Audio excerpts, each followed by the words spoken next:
Om Swastiastu, pemirsa Bali TV dimanapun Anda berada, kembali saya Winata menjumpai Anda, dan kali ini dalam Bali Post Talk. Saya saat ini berada di gedung BKD, Badan Kepegawaian Daerah Provinsi Bali, dan saya akan wawancarai Bapak Ketut Lihatena sebagai Kepala Badan Kepegawaian Daerah Provinsi Bali berkaitan dengan new normal di lingkungan Pemprov Bali. Seperti yang disampaikan oleh Pak Gubernur beberapa waktu yang lalu, bahwa per 5 Juni ini ASN akan menjalankan apa yang disebut dengan new normal, jadi beraktivitas kembali, tetapi teknisnya seperti apa kita akan berbincang-bincang dengan Pak Lihatena sebagai Kepala BKD. Om Swastiastu. Om Swastiastu, selamat pagi, salam rahayu untuk kita semua. Gunapi Gator sehat nih guys. Astungkare sehat. Ini hari yang baik di bulan purnama gitu ya. Kemudian tanggal 5 Juni dimulai lagi kegiatan di ASN memasuki new normal. Seperti yang disampaikan.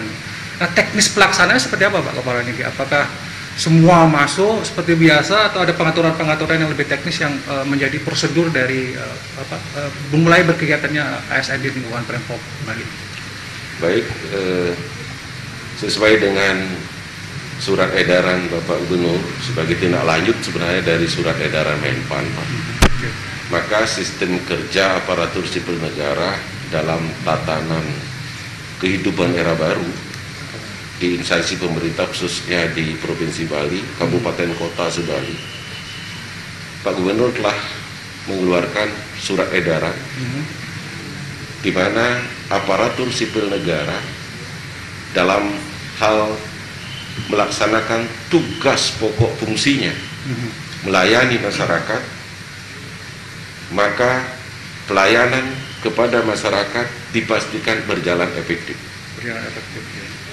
Yang kedua, berkenaan dengan tugas dari aparatur sipil negara, maka pencegahan pengendalian COVID-19 merupakan satu hal yang utama harus dilakukan sesuai dengan protokol-protokol kesehatan.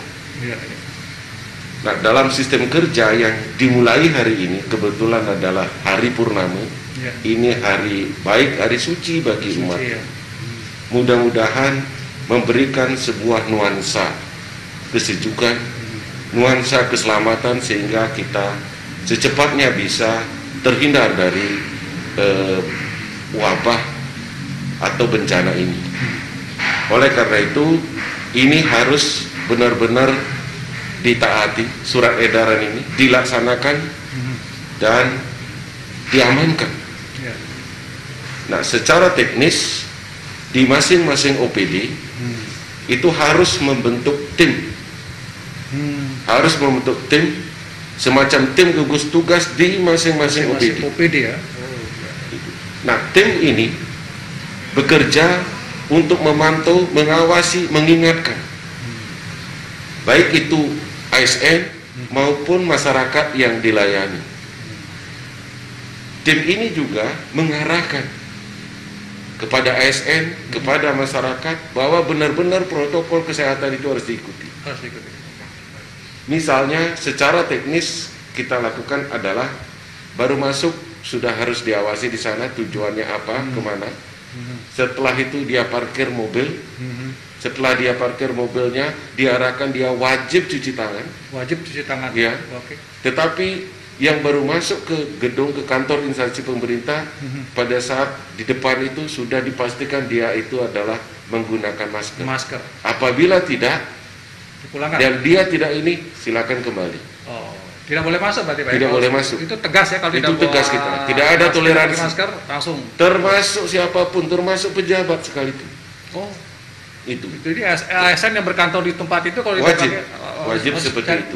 Iya. Baik. Setelah itu dia parkir mobil, baru dia harus diarahkan oleh tim ini untuk mencuci tangan pada air mengalir, dan tim ini memastikan airnya ngalir apa enggak, ada sabun apa enggak, ada tisu apa enggak, ada tong sampah apa enggak.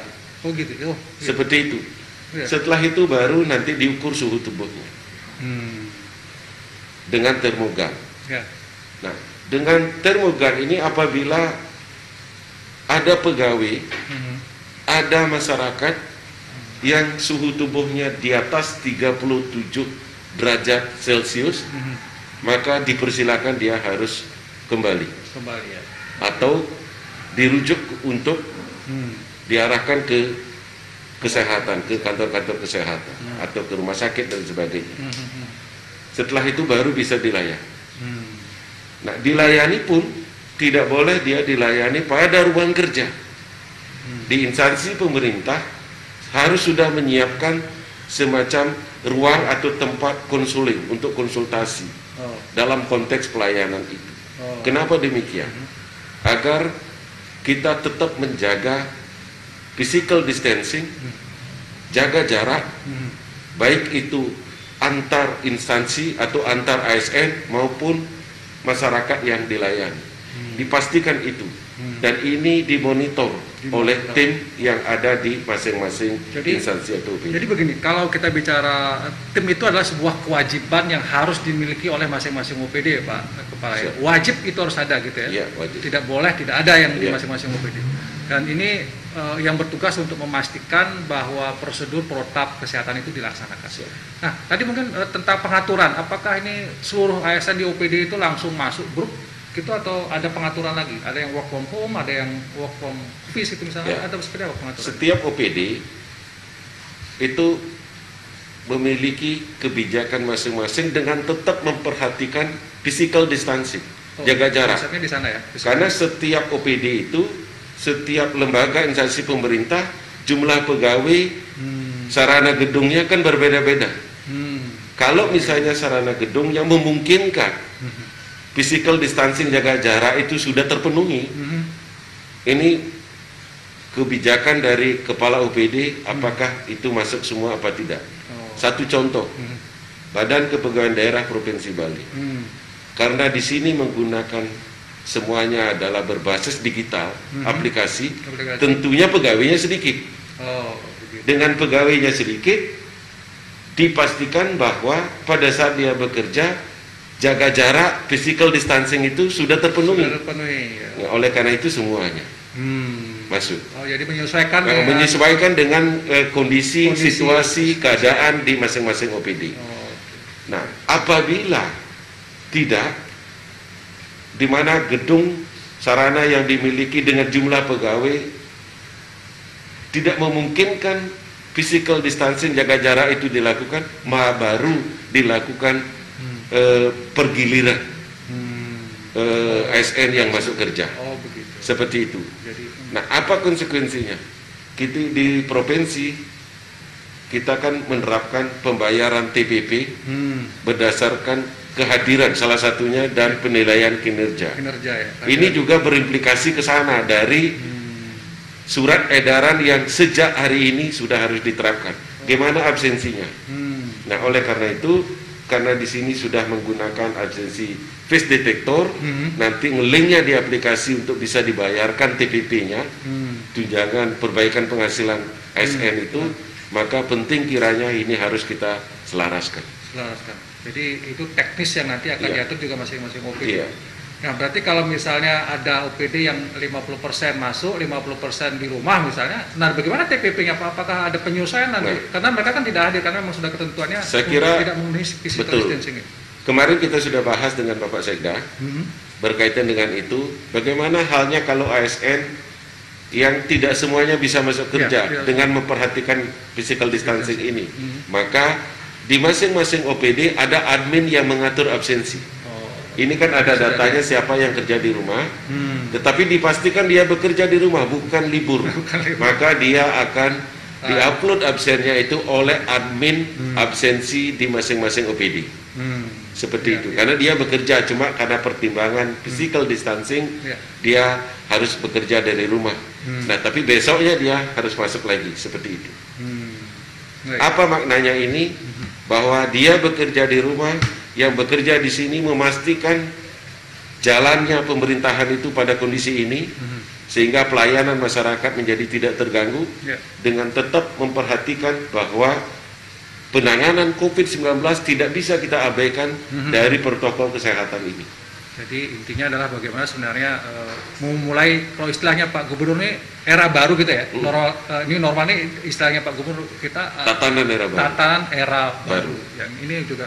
Jadi intinya adalah bagaimana ASN di lingkungan Pemprov Bali ini bisa bekerja kembali, menyesuaikan dengan kondisi. Kalau bisa misalnya masuk semua ya masuk semua dalam satu kantor. Tapi kalau tidak akan menyesuaikan.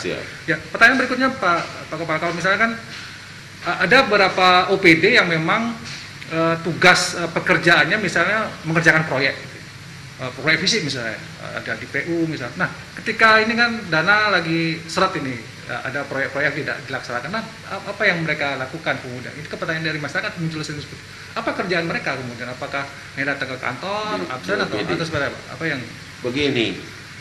Sekali lagi bahwa tugas pemerintah itu kan memberikan pelayanan. Betul. Kita adalah staf pemerintah. Jangan nanti kita selalu bekerja hanya berdasarkan atas apakah ada anggaran apa tidak. Oke, betul. Itu adalah sebuah persepsi yang keliru. Betul. Gitu. Ya. Di BKD sekarang ini kan semua untuk ke COVID. Tetapi kami bisa melayani untuk orang naik pangkat, untuk orang mutasi tetap berjalan sebagaimana. Oke. Nah, di sanalah bahwa benar-benar posisi keadaan OPD itu benar-benar teruji, di mana kita wajib mengamankan kebijakan Pak Gubernur, visinya Pak Gubernur agar benar-benar Provinsi Bali atau Bali dalam konteks menuju Bali era baru ini, yang harus dijabarkan oleh masing-masing OPD itu bisa melaksanakan visi misi program Pak Gubernur itu. Ya, jadi tetap pelaksanaan, yang penting intinya pada pelayanan masing-masing OPD. Pak Kepala, apakah ini juga hal yang sama berlaku bagi kabupaten kota di seluruh Bali? Atau mereka bisa menyelesaikan misalnya? Karena pernah kita dengar ada suatu daerah di Bali katanya belum mulai masuk hari ini, nanti menyusul.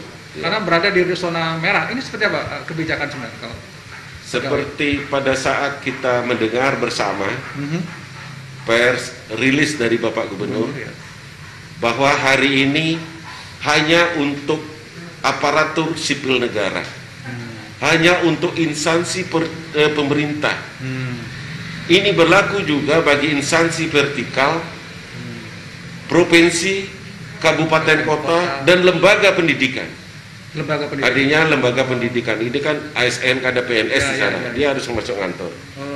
Nah, untuk kabupaten kota kami juga mendengar tadi di media juga ada seperti itu bukan dia mengabaikan surat edaran gubernur, tidak, bahwa dia tetap PNS itu masuk, tetapi pegawainya adalah dilakukan secara bergiliran. Ini maknanya kan juga begitu.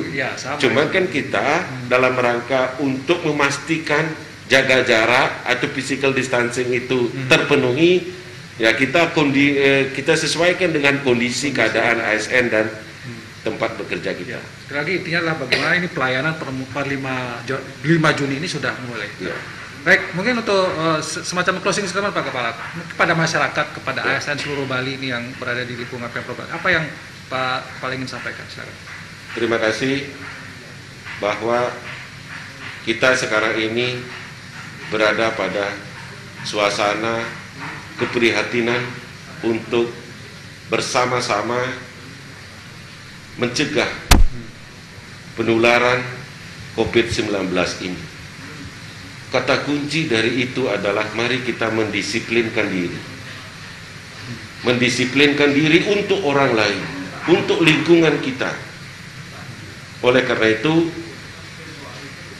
kita di dalam konteks melakukan kegiatan-kegiatan sosial kemasyarakatan, melakukan pelayanan, pertama yang kita lakukan adalah mari kita mendisiplinkan diri dalam konteks mari kita berperilaku hidup sehat, tetap berolahraga, kelola stres, jangan sampai nanti imunitas kita menjadi menurun, dan mari kita tetap menjaga diri kita dan orang lain dari tertularnya atau merebaknya wabah ini. Ya. Karena dengan mendisiplinkan dirilah kita yakini kita bisa memutus rantai COVID-19 ini.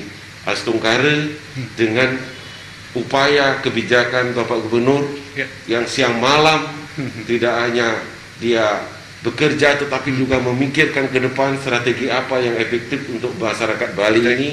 Mudah-mudahan Bali dengan yang memiliki kekuatan alam sehingga perlu juga kita memohon kekuatan ini skala harus kita juga selaraskan sehingga benar-benar Bali ini bisa secepatnya terbebas dari COVID-19. Astungkara. Terima kasih Pak Kepala atas waktunya dan pesan tadi yang juga luar biasa untuk masyarakat. Kita semoga badai ini segera berlalu, itu yang selalu kita harapkan, kita bisa hidup normal lagi. Dan selamat bekerja kepada ASN di Provinsi Bali dan seluruh Bali. Mudah-mudahan bisa memberikan pelayanan yang terbaik buat masyarakat. Demikian Bali Post Talk kita kali ini. Setiap closing saya selalu akan mengatakan, walaupun saya mengulang-ulang, semoga badai ini segera berlalu dan hidup kita kembali bangun. Saya tutup dengan Pramosanti. Om Santi Santi Santi.